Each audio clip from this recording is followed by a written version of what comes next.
嗨，大家好！这次的甜品是在温哥华靠近 English Bay 的一间咖啡餐饮店，店名是 Three Quarters Full。我们买了3盒不同口味的小蛋糕来跟大家分享。我们来开第一盒吧。这一个是芝麻泰国茶的口味。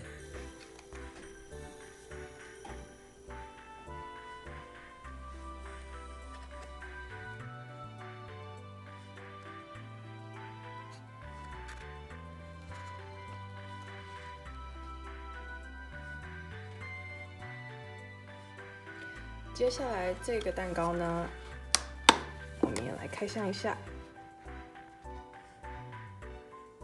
这个呢是他们的综合蛋糕，有一层绿茶、巧克力跟原味的蛋糕。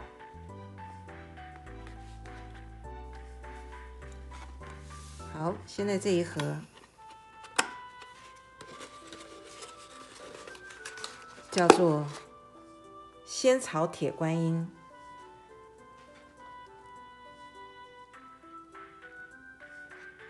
这上面这一个就是仙草，像果冻一样，可以晃动，动来动去的，咕溜咕溜的感觉。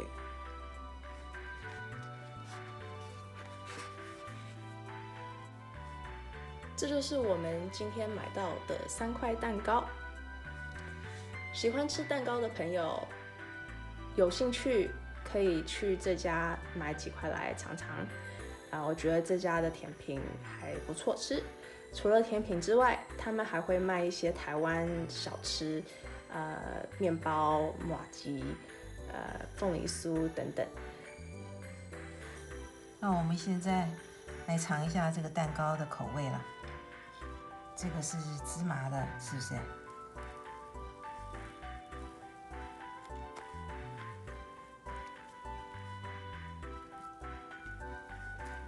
卡住了。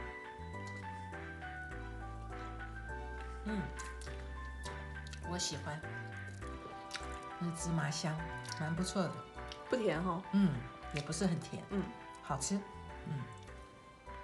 再来这个是仙草甜观音。我要拿一点果冻，拿一点这个仙草果冻。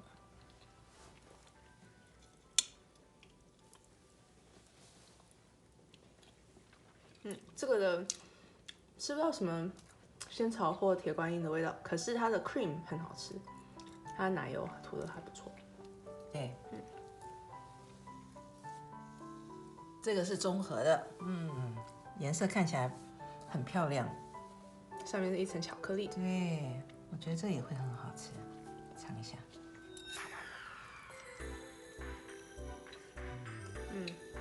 这个茶味比较重，可是后面的味道是巧克力味道。我觉得这个综合跟那个芝麻的那个好吃，而且它真的都不会太甜。对，我觉得他们都有特色。其实说实话，我其实最喜欢他们那家店的蛋糕是芋头千层蛋糕，可是这3个也都还不错。OK， 那我们的甜品分享就到这了，谢谢大家的支持，请记得订阅、按赞、加分享，我们下次见喽，拜拜，拜拜。